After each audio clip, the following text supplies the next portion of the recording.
Assalamualaikum warahmatullahi wabarakatuh. Salam sejahtera bagi kita semua, terutama untuk mahasiswa, adik-adik, dan teman-teman yang mengikuti perkuliahan irigasi dan drainasi pada semester genap tahun ini. Perkenalkan, nama saya Iva Dewi Lestari Ningsih.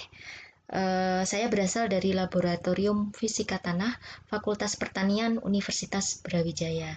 Nah, dalam mata kuliah irigasi drainasi ini kita akan dipandu oleh dosen-dosen dari Laboratorium Fisika Tanah tadi. Nah, setiap kelas akan diisi paling banyak oleh 3 orang dosen. Jadi mungkin kelas kalian ada yang tidak saya pandu nanti, tetapi setiap dosen akan berperan atau berkontribusi terhadap materi yang akan disampaikan berupa video pembelajaran. Nah, siapa-siapa saja dosen dari Laboratorium Fisika Tanah yang akan membantu kalian adalah sebagai berikut. Yang pertama adalah Bapak Profesor Dr. Insinyur Zainal Kusuma. Yang kedua adalah Bapak Profesor Sugeng Priyono. Yang ketiga adalah Ibu Endang Listiarini MS.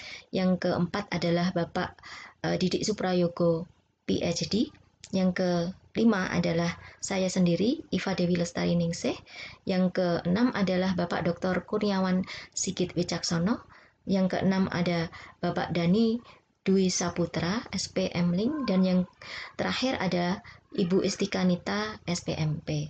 Nah, namun demikian, meskipun timnya ini ada 8 orang, tetapi yang akan memandu kalian hanya 7 orang karena Bapak Dani Dwi Saputra tidak bisa bergabung dulu dalam pada semester ini karena sedang berada dalam tugas belajar. Nah,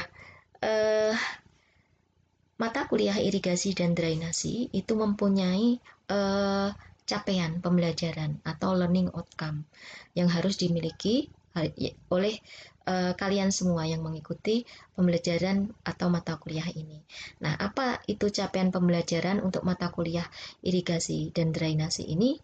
Adalah bahwa kalian diharapkan mampu memahami prinsip dan konsep kebutuhan air tanaman, membuat perencanaan dan desain irigasi, serta melakukan praktek aplikasi pemberian air bagi tanaman melalui tugas mandiri maupun tugas kelompok sebagai cerminan hasil berpikir logis dan analitis. Kemudian, untuk mencapai learning outcome di atas, maka akan ada serangkaian materi yang akan diberikan dalam 14 kali tatap muka perkuliahan kita, ya. Nah, yang pertama adalah materi pendahuluan, ya, yang akan saya bawakan dalam kesempatan kali ini.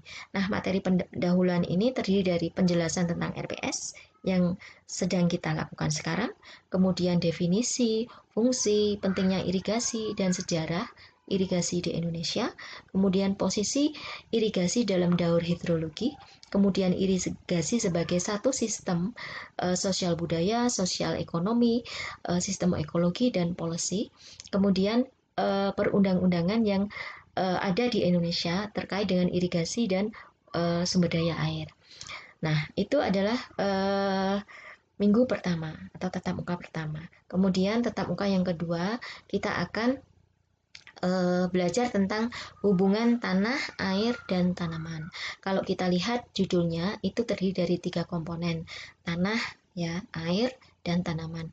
Tanah itu merupakan media, ya, media bagi akar tanaman yang ketika kita belajar tentang irigasi, maka air irigasi itu juga harus diletakkan di media atau di dekat akar tanaman itu sendiri, sehingga tanah itu harus diukur berapa kemampuannya untuk bisa menahan air.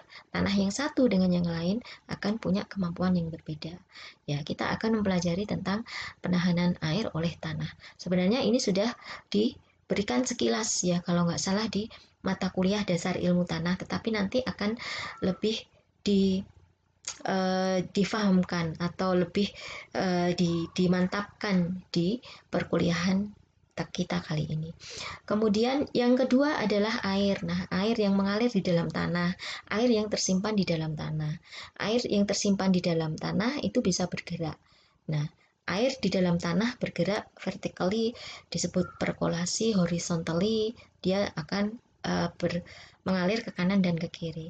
Kemudian air juga akan bisa masuk ke dalam tanah dari permukaan tanah yang kita sebut infiltrasi. Ya, dan itu semua akan berdampak pada proses pemberian air irigasi untuk tanaman.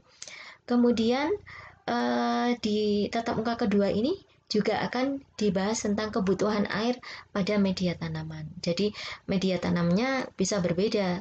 Perbedaan itu akan terletak pada kepadatan media tanam. Kepadatannya itu nanti akan ditentukan oleh jenis media tanam yang dipakai, ya, dan lain sebagainya. Sehingga kebutuhan air otomatis menjadi berbeda-beda dan kita akan belajar menghitungnya. Kemudian komponen yang ketiga itu tanaman. Tanaman itu setelah tanahnya diberi air, terus kemudian ada tanaman yang ditanam di situ, maka respon tanaman terhadap keberadaan air itu bagaimana? Nah, respon tanaman itu ditunjukkan pada parameter-parameter. Yang pertama itu yield maksimal. Yield itu hasil, kemudian yield aktual, maksimal aktual, kemudian ada coefficient of yield KY, kemudian ada evapotranspirasi maksimal, evapotranspirasi aktual, and etc. Nah, nanti akan dibahas lengkap di sana. Kemudian minggu ketiga kita akan belajar tentang neraca air dan kebutuhan air tanaman. Nah, neraca air itu ada dua macam. Yang pertama neraca air tanah, yang kedua neraca air wilayah. Neraca air tanah itu biasanya kata lainnya itu neraca air plot, ya, dalam skala plot. Kalau neraca air wilayah itu dalam skala landscape, ya, atau bentang lahan. Nah, kemudian untuk menentukan kebutuhan air suatu tanaman, maka salah satu yang harus kita pelajari itu adalah evapotranspirasi. Evapotranspirasi itu ada macam-macam, ya, ada evapotranspirasi zero, evapotranspirasi crop, dan lain sebagainya. Kemudian di situ nanti akan dijelaskan banyak hal. Juga ada di situ faktor yang mempengaruhi evapotranspirasi crop, koefisien tanaman atau KC, dan lain sebagainya. Nah, pada tatap muka yang keempat kita akan belajar tentang estimasi kebutuhan air. Ya, bahan kajian yang akan dibahas adalah apa sih pentingnya kita melakukan estimasi. Kemudian kita juga akan belajar konsep dan prinsip serta perhitungan crop water requirement. Jadi kebutuhan air tanaman, crop water requirement. CWR ini atau crop water requirement akan berbeda dengan irrigation requirement. Berbeda nanti, sehingga nanti akan muncul persamaan atau rumus-rumus yang berbeda.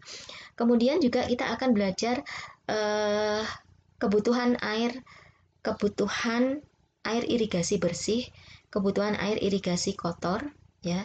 Kemudian penjadwalan irigasi seperti itu, ya. Jadi prinsipnya seperti apa dan perhitungannya. Setelah kita paham prinsip dan perhitungan, maka kita akan belajar softwarenya. Nah, software ini kita belajar setelah kita memahami prinsip, konsep, dan perhitungan-perhitungan. Ya, software ini bertujuan untuk mempermudah kita menghitung. Jadi mempermudah, mempersimpel, mempercepat pekerjaan kita. Tapi kita tetap harus tahu prinsip, konsep, dan cara perhitungannya. Nah, software yang akan kita gunakan adalah crop water requirement atau CropWatt, ya, CropWater. Kemudian tatap muka ke-5 itu kita akan membahas tentang irigasi permukaan dan irigasi curah. Nah, irigasi permukaan dan irigasi curah ini merupakan jenis irigasi berdasarkan water delivery method. Nanti akan ada jenis-jenis irigasi lain, ya, yang terkait dengan tekanan atau berdasarkan tekanan dan juga berdasarkan tipe instalasi. Nah, dalam tatap muka kelima ini kita hanya akan membahas irigasi permukaan dan sebagian irigasi curah. Ya, irigasi curah tidak banyak kita bahas karena waktunya mungkin tidak akan cukup, sehingga kita akan lanjutkan pada tatap muka ke-6 tentang irigasi curah ini. Ya, kemudian disambung dengan irigasi tetes dan juga yang terakhir pada tatap muka ke-6 ini akan ada ini penjelasan tentang dasar pertimbangan pemilihan metode irigasi. Jadi hal-hal apa yang harus kita pertimbangkan untuk menentukan metode irigasi mana yang akan kita aplikasikan atau yang kita akan praktekkan pada suatu lahan. Kemudian tatap muka yang ketujuh, kita akan belajar tentang sistem irigasi. Dalam hal ini adalah jaringan dan alat ukur debit, ya. Di sana nanti juga akan dijelaskan tentang metode pengukuran debit beserta peralatan yang akan dipergunakan.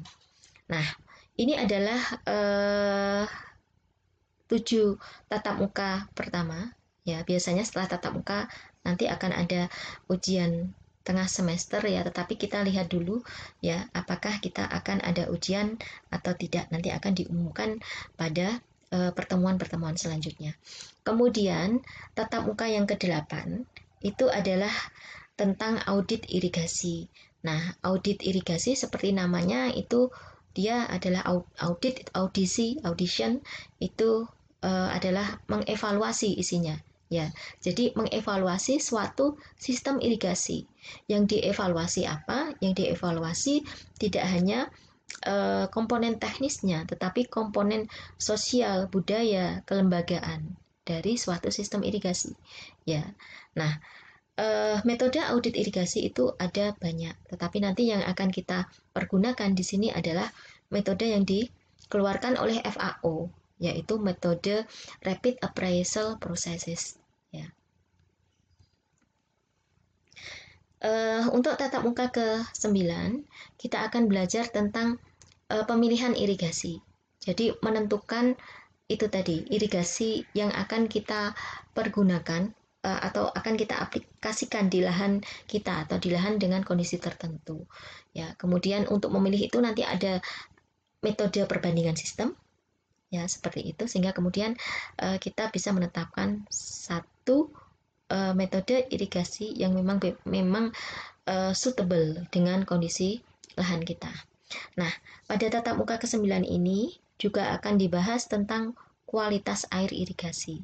Jadi agak berbeda dengan bahan kajian yang lainnya yang di atas tadi ya, yang pemilihan irigasi dan perbandingan sistem tadi. Jadi kualitas air irigasi ini nanti akan membahas tentang permasalahan kualitas air, kriterianya, kemudian sampai trace element, sampai korosi yang disebabkan oleh tool atau equipment yang dipergunakan dalam instalasi irigasi. Kemudian tatap muka ke-10 kita akan belajar tentang fertigation, chemigation, serta maintenance alat irigasi. Ya, jadi fertigation itu adalah perpaduan antara irigasi dan pemupukan ya seperti itu. Nanti akan dibahas tidak hanya pemupukan tapi juga penambahan bahan kimia atau bahan-bahan lain di dalam sistem irigasi. Kemudian tatap muka ke-11 kita akan belajar tentang air tanah dan pompa. Nah, air tanah itu atau groundwater itu merupakan salah satu sumber dari air yang akan kita irigasikan. Nah, untuk mendapatkan sumber itu sehingga dia available di lahan kita itu salah satunya kita bisa menggunakan pompa. Sehingga ini air tanah dan pompa itu menjadi menjadi satu dijadikan satu di situ karena saling melengkapi di situ. Jadi ada posisi groundwater atau air tanah sampai macam pompa, prinsip kerja pompa dan lain sebagainya. Kemudian tatap muka ke-12 kita akan belajar tentang drainasi. Nah, drainasi ini merupakan sistem juga ya. Jadi kalau ada irigasi kita juga harus berpikir tentang drainasi dan ini tidak bisa dipisahkan dari irigasi.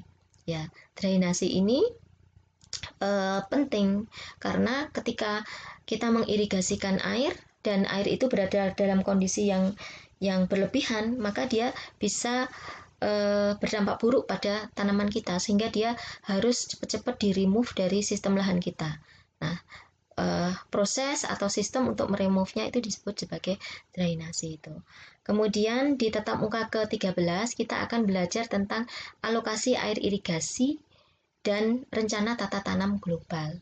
Nah, alokasi air irigasi dalam tatap muka ini adalah berada pada skala landscape.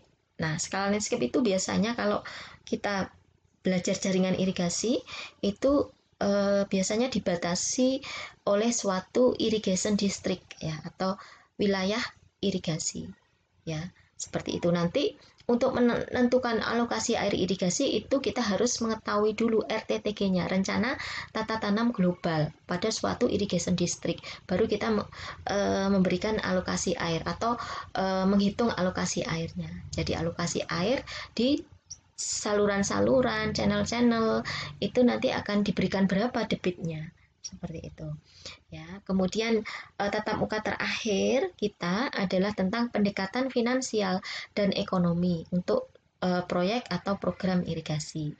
Nanti akan dibahas di sana dari perencanaan proyek, analisa keuangan, analisa ekonomi, dan perencanaan dalam kondisi ketidakjelasan, seperti itu. Nah, itu tadi ke-14 materi beserta bahan kajian yang akan kalian dapatkan selama mengikuti mata kuliah irigasi dan drainasi. Nah, saya lanjutkan ya untuk materi pertama, pendahuluan ya, yang tadi sudah saya sampaikan bahwa nanti di tatap muka pertama ini kita akan membahas tentang definisi sejarah dan pentingnya irigasi ya.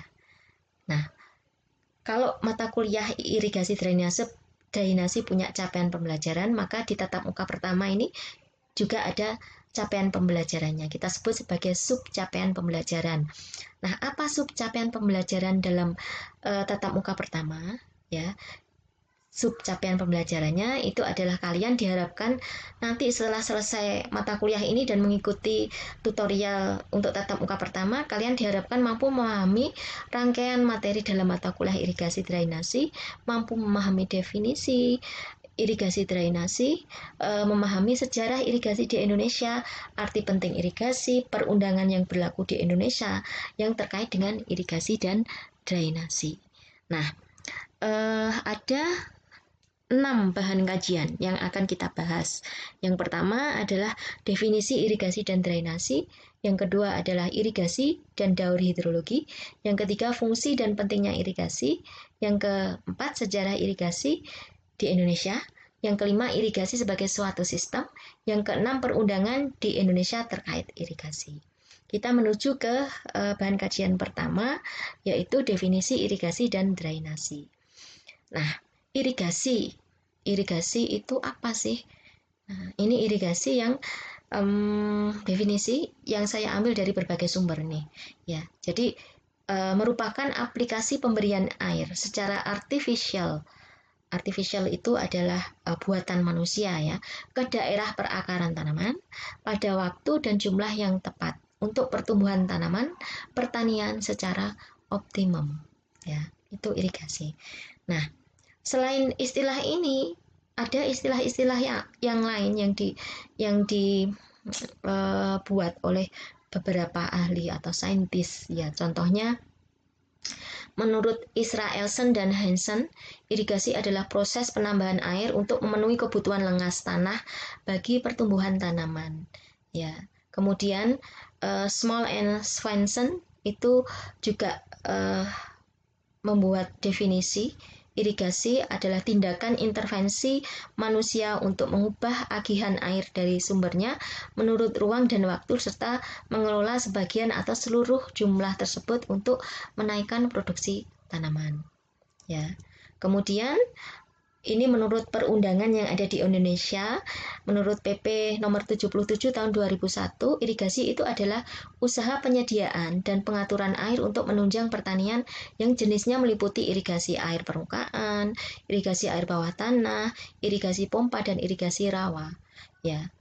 Kemudian disusul oleh ini definisi irigasi menurut peraturan pemerintah tentang irigasi nomor 20 ya tahun 2006 yang menyatakan bahwa irigasi adalah suatu usaha penyediaan, pengaturan, pemanfaatan dan pembuangan jenis pembuangan air irigasi untuk menunjang pertanian yang jenisnya meliputi irigasi permukaan, irigasi rawa, irigasi air bawah tanah, irigasi pompa dan irigasi tambak.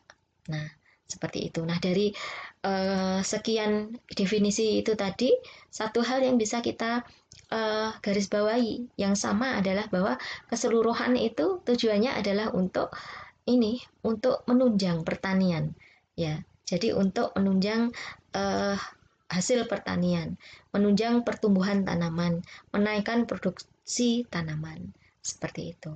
Ya, itu adalah definisi irigasi. Kemudian drainasi. Drainasi itu menurut FAO merupakan proses pembuangan kelebihan air beserta garam terlarut dari permukaan maupun bawah permukaan untuk mendapatkan pertumbuhan tanaman yang optimal. Seperti itu. Nah, drainase ini nanti akan lebih banyak dibahas di tatap muka tersendiri tadi yang sudah dijelaskan. Nah, kita sampai ke bahan kajian yang kedua, yaitu irigasi dan daur hidrologi. Jadi, kalau kita tadi sebutkan bahwa nanti akan ada tatap muka yang membahas tentang neraca air ya. Jadi neraca air itu akan bisa dihitung ya, inputnya dari mana ya, air yang masuk di lahan kita itu masuknya dari mana saja, keluarnya kemana. Nah, input itu salah satunya dari hujan ya, dari hujan atau dari aliran permukaan, dari ketika hujan terjadi aliran permukaan masuk ke lahan kita. Nah, itu input sebenarnya untuk lahan kita.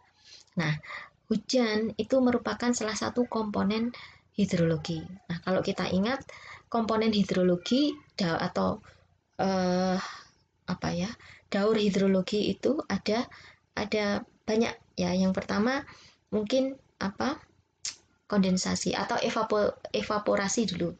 Jadi di lautan ada evaporasi, kemudian kondensasi, kemudian ada angin ya, terus kemudian ada dia jatuh di permukaan tanah atau rain itu ya.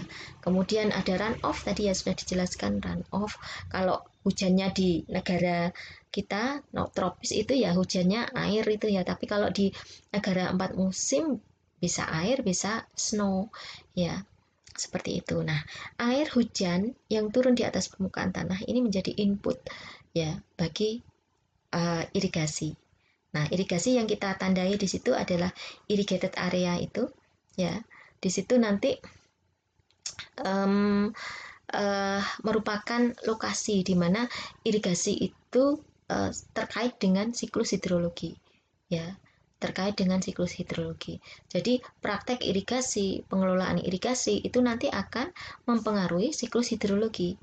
Nah, seperti yang kita sebutkan di sini bahwa sebenarnya manusia itu bisa mempengaruhi siklus hidrologi. Salah satunya adalah pengelolaan air untuk irigasi. Selain ada deforestasi, urbanisasi, reforestasi, aforestasi.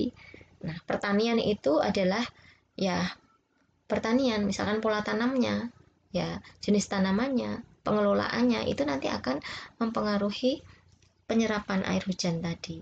Pembuatan dam atau waduk itu yang menahan air, ya itu nanti eh, besar atau kecil, sedikit atau banyak itu akan mempengaruhi siklus hidrologi, karena nanti yang dievaporasikan itu misalkan itu akan beda ya jumlahnya ketika ada dam dan tidak ada dam. Begitu juga dengan irigasi, ketika suatu lahan misalkan pikirkan saja lahan sawah di Pulau Jawa itu ketika semuanya menggunakan surface irrigation, maka evapotranspirasinya akan berbeda jika dibandingkan dengan apabila semuanya misalkan menggunakan tada hujan misalkan. Ya, jadi itu akan mempengaruhi siklus hidrologi seperti itu. Nah, itu adalah bahan kajian kedua tadi ya.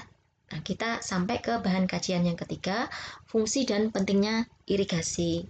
Nah, fungsi irigasi ada beberapa. Ya, yang pertama adalah mempertahankan kadar air di dalam tanah, ya, supaya proses-proses yang terjadi dalam tanah itu bisa didukung. Ya, apa saja prosesnya, perkecambahan atau germination, proses-proses kimia maupun bakteriologi yang terjadi selama pertumbuhan tanaman. Bakteriologi itu contohnya dekomposisi dan lain sebagainya, yaitu perlu air. Nah, air itu bisa didapatkan dari irigasi. Proses kimia, ya, kimia itu jelas ya, karena reaksi itu harus ada air misalkan seperti itu ya, contohnya. Kemudian irigasi itu juga berfungsi untuk mendinginkan tanah dan lingkungan sekitarnya, sehingga dia bisa menjadi habitat yang nyaman bagi makro atau mikroorganisme yang ada di situ, yang menguntungkan bagi sistem pertanian kita. Kemudian irigasi itu nanti juga bisa melunakkan material dalam tanah sehingga memudahkan proses pengolahan tanah. Ya, jadi pengolahan tanah itu adalah prinsipnya menghancurkan material tanah ya. Nah, untuk menghancurkan kan perlu tenaga. Tenaganya akan menjadi lebih ringan jika materi atau partikelnya itu menjadi soft, lunak. Nah, lunaknya ini karena air, dan air berasal dari salah satunya irigasi. Kemudian memungkinkan dilakukannya pemupukan. Ya, jadi ketika kita mengirigasi, maka kita bisa melakukan pemupukan. Ya, kenapa? Karena pupuk itu aplikasi pupuk itu harus dibarengi dengan aplikasi irigasi sebelum atau sesudahnya. Ya, seperti itu. Tapi irigasi ini yang dimaksud dikendalikan sedemikian rupa sehingga pupuk itu tidak keluar dari sistem lahan. Nah, sebenarnya fungsinya apa? Karena air itu sebagai bahan pelarut dari bahan kimia. Pupuk tadi kan bahan kimia. Ya, ketika kita mupuk suatu lahan yang ada tanamannya, ya, kemudian tidak ada irigasi, tidak ada air di situ, maka yang kita harapkan tanaman itu bisa semakin subur itu bisa menjadi sebaliknya. Ya, tanaman bisa mati kering. Ini saya ada pengalaman sendiri seperti ini yang langsung saya alami. Jadi saya sebarkan pupuk urea gitu di sekitar tanaman. Tanamannya udah besar ya, tanaman pohon. Tidak ada irigasi, tidak saya siram ya. Dan akhirnya apa yang terjadi? Tanamannya kering. Ya. Kenapa kok kering? Karena pupuk itu bersifat higroskopis. Ya, dia menyerap air. Ya, sehingga air di dalam tanah itu justru terserap oleh pupuk itu ya untuk terjadinya reaksi. Nah, sementara air itu juga diperlukan oleh tanaman ya, sehingga tanaman yang akan kita pupuk justru dia mati karena kekurangan air seperti itu. Nah, fungsi yang lain adalah mengurangi dampak merugikan dari adanya frost di dalam tanah. Frost itu adalah bongkahan-bongkahan air, air yang membeku ya. Jadi ini hanya terjadi di negara-negara yang 4 musim sana, atau negara-negara di kutub utara, kutub selatan, yang tanahnya itu di dalamnya itu bisa membeku airnya karena suhunya kurang dari 0 derajat Celcius. Ketika diirigasi, maka air ini karena mempunyai perbedaan suhu, dia akan bisa mencairkan frost itu, sehingga frost itu nanti tidak mengganggu akar tanaman. Frost mencair itu dia akan karena dia mencair, maka ruangan yang ada di dalam tanah, pori-pori tanah itu akan terisi kembali oleh udara yang juga diperlukan oleh akar tanaman, tidak hanya air saja, seperti itu. Kemudian fungsi irigasi yang terakhir adalah memastikan keberhasilan penanaman pada saat terjadinya kondisi kekurangan air, seperti itu. Nah, itu fungsi irigasi. Nah, irigasi penting untuk menambahkan air ketika curah hujan tidak mencukupi. Ya, jadi kalau pada saat dahulu atau mungkin sekarang juga masih banyak kita temukan irigasi tada hujan misalkan yang hanya me, ini bertumpu pada curah hujan, maka ketika hujannya tidak ada maka kita bisa melakukan aplikasi irigasi. Jadi ini pentingnya irigasi. Terus kemudian hujan yang turun itu tadi itu tidak selalu merata, ya. Jadi misalkan kita punya lahan berhektar-hektar, misalkan 1 hektar saja, ya. Mungkin hujan itu bisa terjadi di satu titik, tetapi tidak terjadi di titik lain di lahan kita. Mungkin terjadi, tetapi intensitasnya berbeda, ya, seperti itu.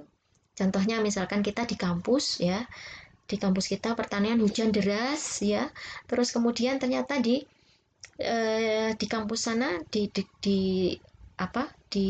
kebun percobaan kita di Jatimulyo yang dekat itu ternyata tidak hujan, ya, karena hujannya tidak merata, ya. Jadi hujannya peci namanya, peci, tidak merata. Nah, ketika hujan tidak merata ini, supaya kita mendapatkan kondisi di mana semua lahan kita itu mendapatkan jumlah air yang sama, maka kita tambahkan dengan irigasi. Kemudian irigasi itu penting untuk upaya budidaya pertanian di daerah-daerah yang minim air, di gurun pasir, ya, di Israel, ya, di daerah gurun pasir sana, meskipun dia pasir, ya, membentang luas pasir, ya, tetapi sudah tumbuh tanaman di sana, pakai irigasi tetes di sana, ya. Nah, ini irigasi penting untuk daerah yang minim air itu tadi. Di tempat kita banyak yang minim air, ya, banyak.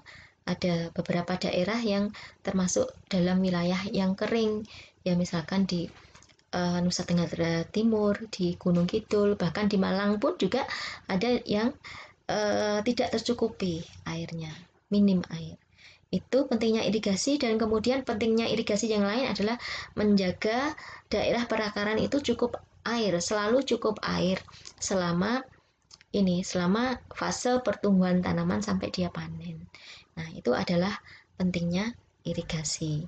Nah, ini adalah keuntungan irigasi, ya, dan kerugiannya, ya. Dia keuntungannya menstabilkan hasil panen, ya. Jadi misalkan satu bentang lahan, musim pertama kita tanami tanaman yang sama, musim kedua kita tanami tanaman yang sama, musim pertama kita pakai irigasi, musim kedua kita tidak pakai irigasi, maka hasilnya belum tentu sama. Artinya hasilnya tidak stabil. Ya, karena apa? Karena ada faktor yang dibatasi tadi, ya. Seperti itu, yang dibatasi karena tidak sama tadi terkait dengan jumlah air yang diberikan, ya, irigasi tadi. Kemudian keuntungan yang kedua, meningkatkan pendapatan dan kesejahteraan petani. Ketika hasilnya sudah stabil, ketika hasilnya sudah optimal, ya, maka pendapatan petani itu juga terjamin, ya, dan diharapkan kesejahteraan petani juga meningkat, ya. Keuntungan yang berikutnya adalah selalu ada water supply, ya, selalu ada water supply karena banyak hal yang menyebabkan lahan atau tanah itu tidak selalu ada air. Kemudian keuntungan yang lain, meskipun ini di luar pertanian tetapi masih related, ya, dia kalau ada irigasi itu mungkin bisa kita mengembangkan perikanan, ya, di situ. Nah, bisa digabungkan antara pertanian perikanan atau perikanan sendiri karena dampak dari adanya irigasi tadi. Kemudian kerugian irigasi, kerugian, ya. Jadi yang merugikan itu ketika kita memberikan air irigasi, itu ada kemungkinan ada peningkatan tinggi permukaan water table atau tinggi permukaan air tanah atau water table-nya itu meningkat, ya. Jadi air tanah bisa naik dan kemudian dia bisa merendam root zone yang notabene adalah zona bagi pertumbuhan akar, sehingga kemudian zona bagi pertumbuhan akar ini menjadi terbatasi karena itu tadi tercelup air. Itu kerugiannya. Kemudian dia bisa menimbulkan kelembapan udara, ya. Jadi menimbulkan kelembapan udara. Jadi ketika suatu lahan luas, misalkan bayangkan itu diirigasi, misalkan kita pakai irigasi permukaan ya, irigasi permukaan itu artinya dia tercelup terus dalam luasan daerah yang luas ya, maka akan terjadi evaporasi di situ atau evapotranspirasi kalau ada tanamannya. Nah, evaporasi atau evapotranspirasi itu nanti akan menghasilkan uap air di atmosfer sehingga kelembapan udaranya itu juga menjadi bertambah misalkan. Nah, ini mungkin akan merugikan tanaman juga karena ada atau banyak tanaman yang mungkin bisa diserang oleh hama penyakit tanaman ya karena kelembapan udaranya tinggi. Contohnya seperti itu. Jadi dia bisa merubah iklim mikro yang kemudian berdampak merugikan pada tanaman. Jika berlebihan, irigasi menyebabkan tanah menjadi tergenang. Ya otomatis ya kalau irigasinya surface atau irigasi curah yang tidak dihitung misalkan ya. Ya.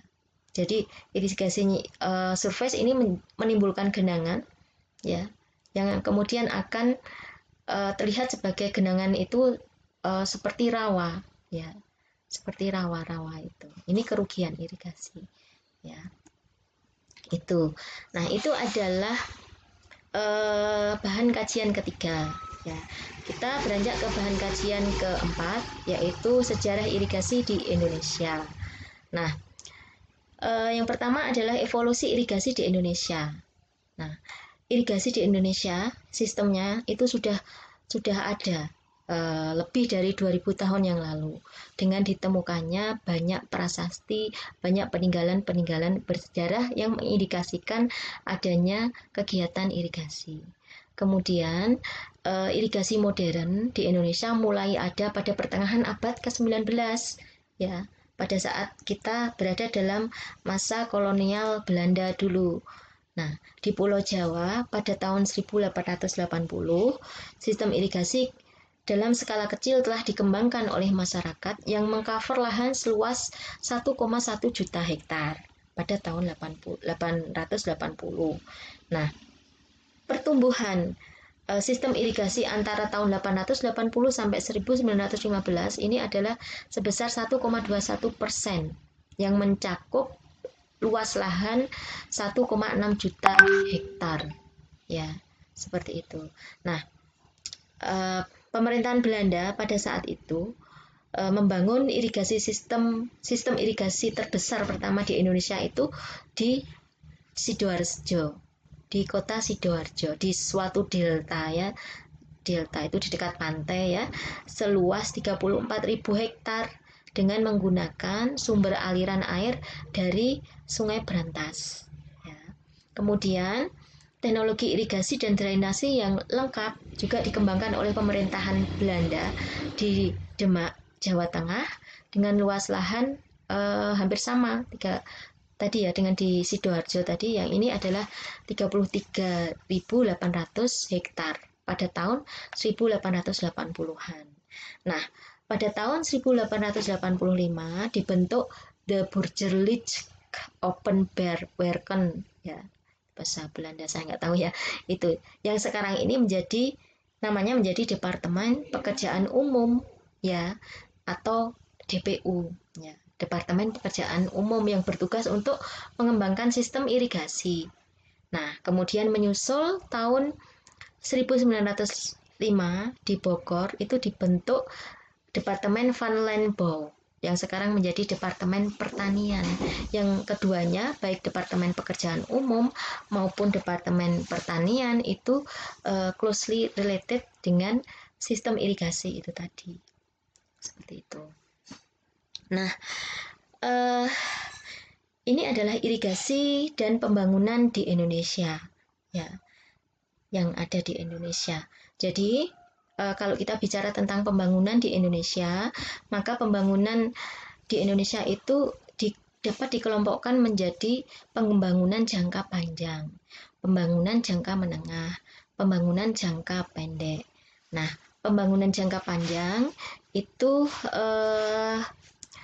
ada beberapa tahap, misalkan pembangunan jangka panjang itu kita singkat PJP, PJP 1, PJP 2, PJP 3. PJP 1 itu setiap pembangunan jangka panjang itu mempunyai kurun waktu 25 tahun. Nah, 25 tahun itu kemudian dibagi-bagi menjadi 5 tahunan. Misalkan pembangunan jangka panjang pertama yang dimulai pada tahun 1969 dan berakhir yang dimulai pada 1969 itu terdiri dari 5 rencana pembangunan 5 tahunan, ya, terdiri dari 5. Ya, jadi pembangunan jangka panjang pertama itu terdiri dari 5 repelita. Repelita 1 itu dimulai dari tahun 1969 sampai 1973 seperti itu, dan seterusnya sampai PJP 1 ini selesai. Nah, kalau kita bicara tentang pembangunan jangka panjang atau repelita ini, maka pemerintah Indonesia itu pada repelita pertama itu menitik beratkan pada program intensifikasi untuk mencapai swasembada beras. Jadi tidak hanya pada repelita 1 tapi repelita 2, 3, 4 dan seterusnya, dan ini berhasil, ya. Jadi pada saat itu pemerintah kita berhasil sampai pada swasembada beras, ya. Jadi tidak perlu impor lagi, tidak kekurangan beras lagi, ya, itu. Nah, program untuk mencapai swasembada beras itu dilakukan dengan pengembangan program irigasi. Nah, program irigasi ini merupakan salah satu subprogram yang ada dalam Panca Usaha Tani yang dicanangkan oleh pemerintah. Nah, Panca Usaha Tani itu adalah salah satunya irigasi, pengembangan irigasi. Salah lainnya adalah penggunaan bibit unggul, ya, penggunaan pupuk, ya, terus kemudian penggunaan pestisida, penggunaan alat mesin pertanian, alsintan, dan satunya lagi itu adalah pengembangan irigasi. Nah, pengembangan irigasi pada saat itu dilakukan dengan merehabilitasi kinerja irigasi yang ada, yang pertama. Kemudian ekspansi pelayanan area, service area. Kemudian pembangunan konstruksi sistem irigasi baru, upgrading sistem irigasi yang telah ada, implementasi dari efisiensi operasi dan manajemen, penguatan kelembagaan atau asosiasi pemakai air, dan lain sebagainya. Ya, jadi di sini irigasi menjadi salah satu hal yang penting dalam rangka pembangunan di Indonesia. Ya. Pada pembangunan jangka panjang kedua, ya, yang dimulai pada 1904 kalau tidak salah sampai 1994 sampai dengan 2019, itu titik tekannya adalah pada pembangunan dan pengelolaan water resources yang sustainable, ya. Terus kemudian apa saja program yang dilakukan? Yang pertama adalah perbaikan 1 juta hektar sistem irigasi desa, ya, mengembangkan 6.000 hektar rice estate dengan reklamasi lahan gambut di Kalimantan Tengah. Nah, ini adalah fokus pembangunan jangka panjang kedua di Indonesia. Jadi tetap irigasi, ya, terkait dengan irigasi, ya, dibangun 1 juta itu, dan juga membangun rice estate tadi di Kalimantan dari lahan gambut. Kemudian pada tahun 1995, total area yang tercover oleh sistem irigasi di Indonesia adalah seluas hampir 10 juta hektar. Ya. Kemudian sumber air yang digunakan pada saat itu, pada tahun itu terdeteksi adalah 1%-nya itu menggunakan groundwater dan sisanya 99%-nya menggunakan air permukaan. Kemudian sejumlah 68% dari total area merupakan full control irrigation.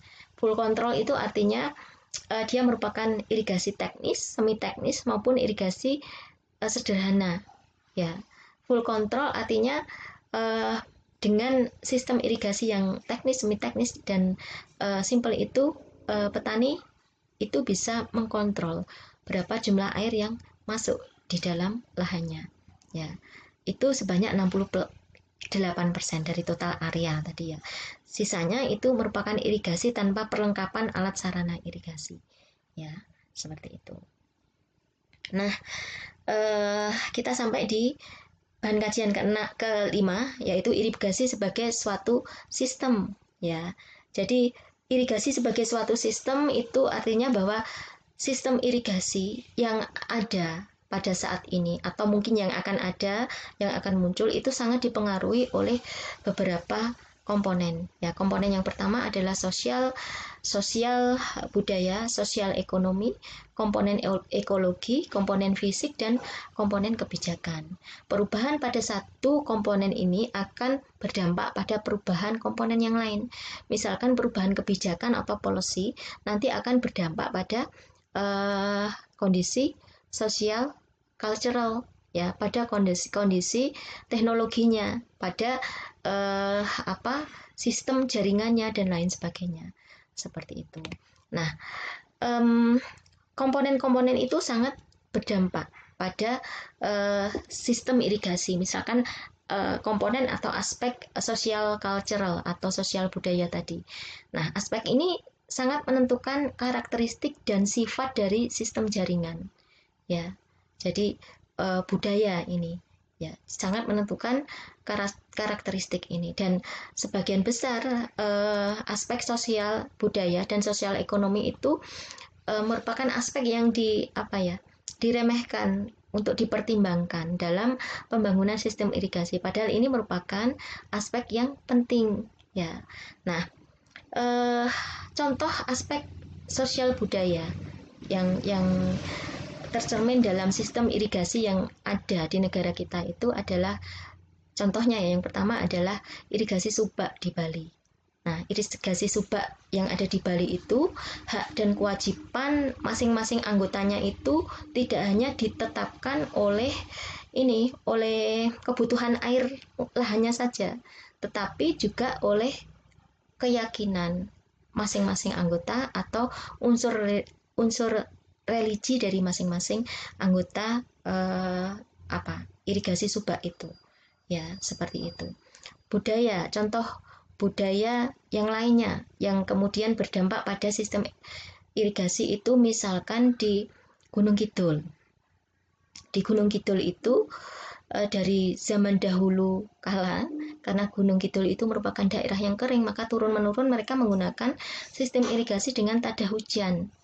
Ya, jadi dari nenek moyangnya, dari bapak, dari kakek, nenek, dan lain sebagainya itu mereka menggunakan itu, dan itu menjadi budaya. Ketika pemerintah melakukan intervensi, misalkan ya pemerintah membangun jaringan irigasi yang bagus, yang kemudian bisa mencukupi kebutuhan air irigasi, tetapi ketika budayanya tidak bisa menerima ya, jaringan irigasi itu tidak berfungsi, tidak bermanfaat karena tidak sesuai dengan budaya itu tadi. Ya, seperti itu. Terus kemudian ada lagi contoh kondisi budaya yang kemudian mempengaruhi sistem irigasi itu adalah di Muntilan. Ya, di Muntilan itu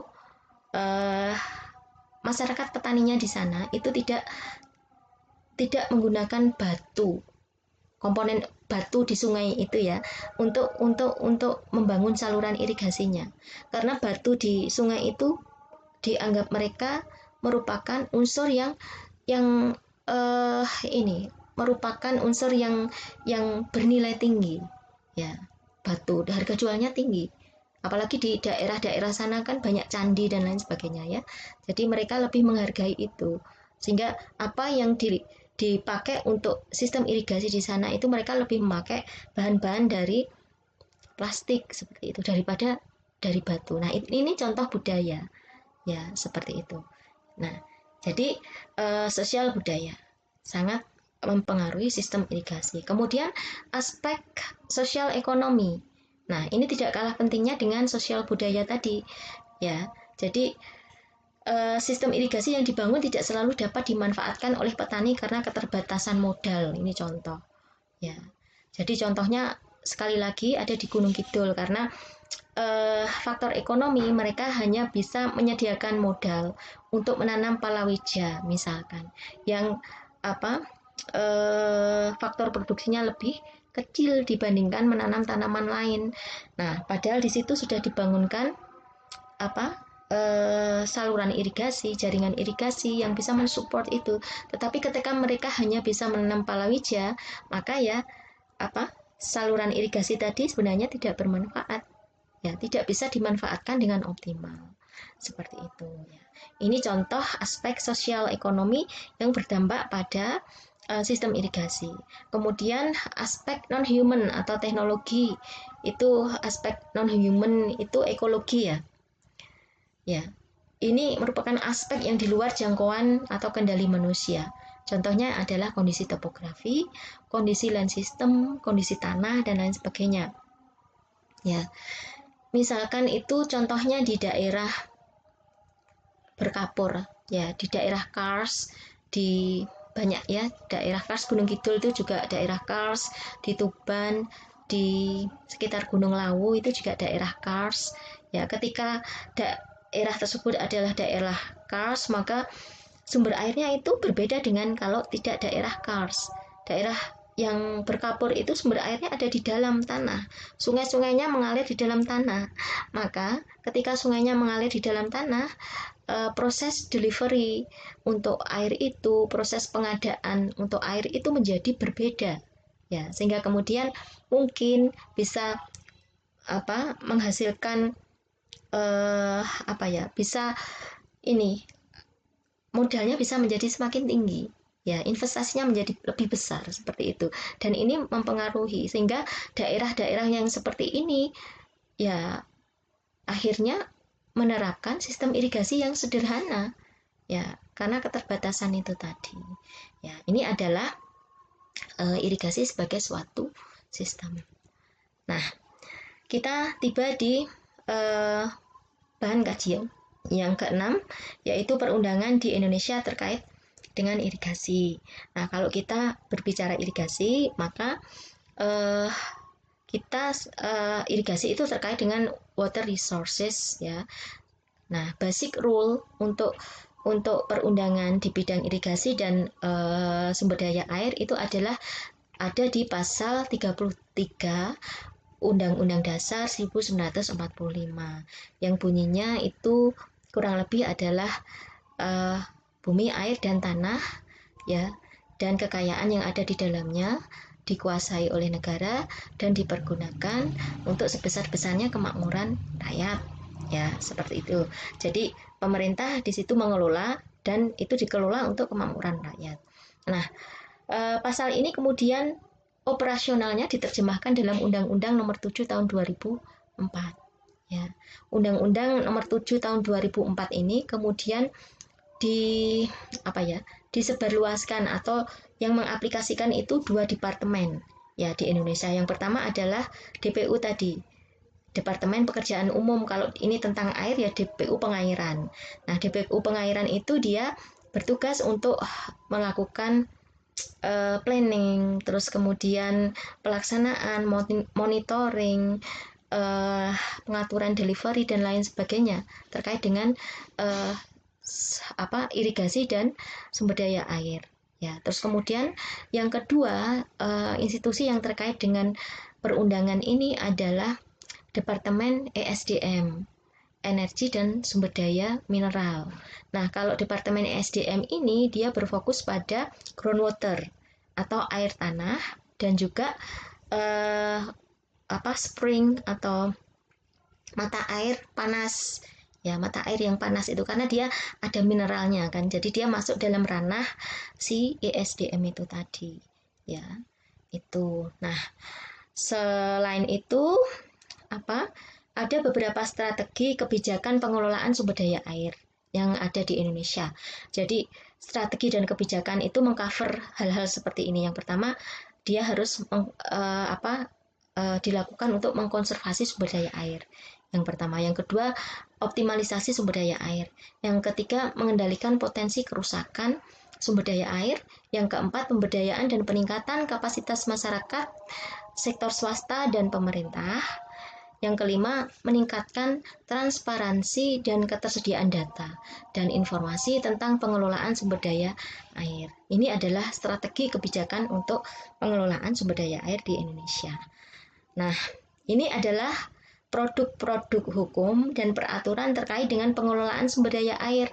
Ya, di situ ada peraturan pemerintah nomor 7 tadi ya, yang dipakai dasar bagi DPU pengairan sama Departemen ESDM tadi ya.